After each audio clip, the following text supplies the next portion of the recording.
The Cricket Drive will be providing game week previews, game week reviews, any breaking news for anything happening in the Metro Bank One Day Cup. So make sure you are following all of the channels and leave a like and a comment on this one. It does help us out a lot. The Metro Bank is really starting to heat up now. Group B is as tight as it possibly can be. 4 teams on 12 points, just behind Yorkshire on 16. Game week 7 sees you get 5 free transfers with only 12 out of the 18 teams playing, so you can really tinker around with those squads, knowing that you'll also get a further free 5 transfers next in game week 8.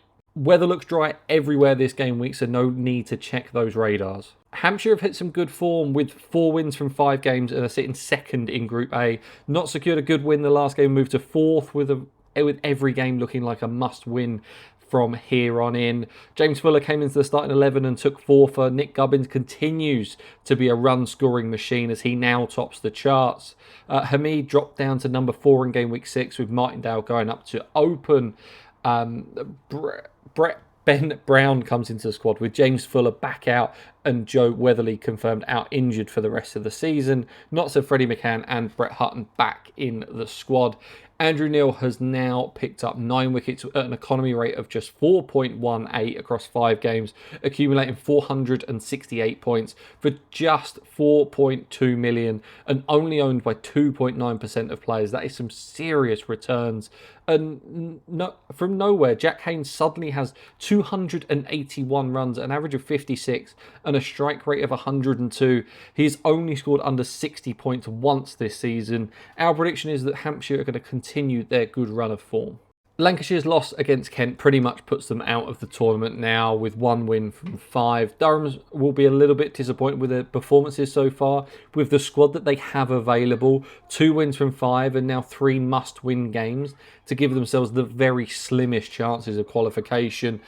Joe Moore's made his debut at just 16 years old for Lancashire. Will Rhodes has decreased in points scored in every game so far, which is a bit of a worry for those owners. Lancashire welcome Tom Aspinwall back from the 100 this game as Ollie Sutton steps aside. Paul Coughlin, Luke Robinson miss out, and the big news is that Dave Beddingham is also absent. Borthwick and Connors both come in. Mitchell Colleen is now sitting on 497 points with 8 wickets at an economy rate of just 4.03 across 34 overs.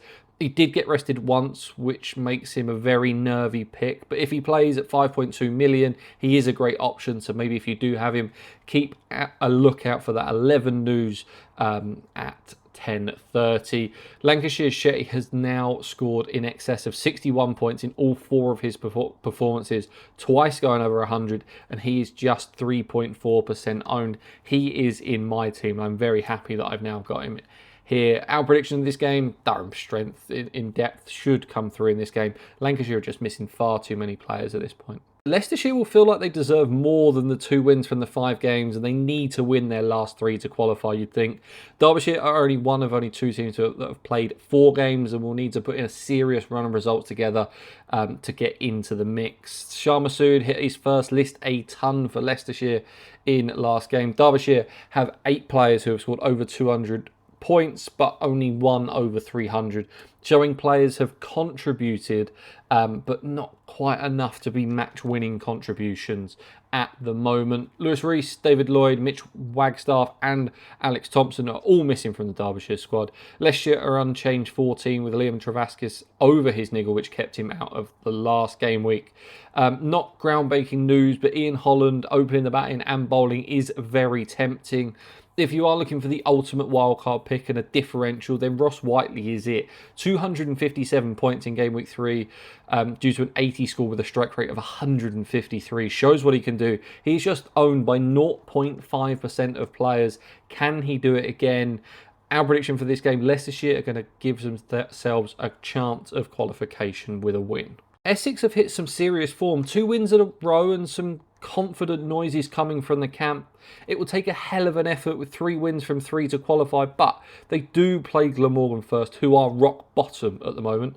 Glamorgan won't quite believe what's happened so far. They are the only team in the competition not to pick up a win, and as defending champions, that's not a great look.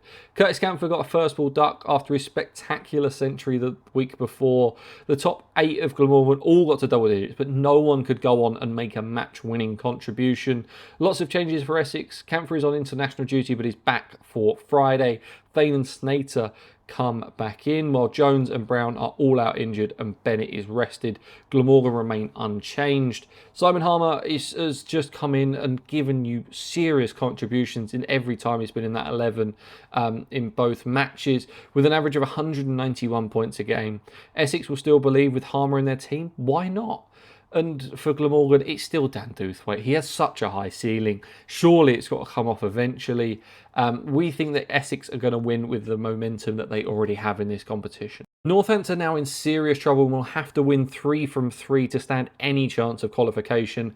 Kent are now 1 win from 5 and are as good as gone. James Sales was 2 runs away from back-to-back centuries in the last game, and Corey Flintoff made his debut for Kent against Middlesex, hitting a decent 29 from 20 and also had a bowl. No squad news from Northants or Kent at the time of fielding, but we're not expecting too many changes. We think that James Sales is just going to continue scoring runs. He has come into the team and just made an impact. The only frustration is that he's not bowling, so it is tough to allow him to take up one of those valuable all-rounder spots. But if he's scoring runs, does it matter whether the points come with the bat or the ball? Leaning is having a really stellar time for Kent. Are we ready to be greedy by wanting him at 6 batting-wise, though? 8 just seems too low for him. But he does seem to be finding success up there. But give him a few more balls. He's coming off a 63. He's in my squad, and I think he's going to stay after I put him in for the double game week. We think that Northants are going to win this game to stay in with a chance of qualification. Both teams have won 3 and lost 2, but Sussex are in better form, having won 2 out the last 3, whereas Somerset have only won 1 of their last 3. Tom Haynes scored a 31 runs in his first 3 games and then scored 166 in the next 2. Tom Lammonby scored his first list a ton for Warwickshire in the last game. No squad news was available at the time of filming this one, so keep an eye out on our X channels to see what's happening when those squads are announced on Wednesday. Just pick any route. Literally just pick any route and they'll be absolutely fine. I've got James in my squad. I might bring Thomas in as well. Like, they've been incredible this competition and serious form. Just get them in your side, okay? Even if one of them has to sit on the bench. I feel like everyone going into these final few game weeks should be doubling Rue. Jack Carson is an integral part of keeping this Sussex team in contention for a semi-final spot. He is class. Wickets will come to join his impressive runs and strike rate eventually. It's going to be a really close game, this one, but home advantage. We think that Sussex will sneak the win.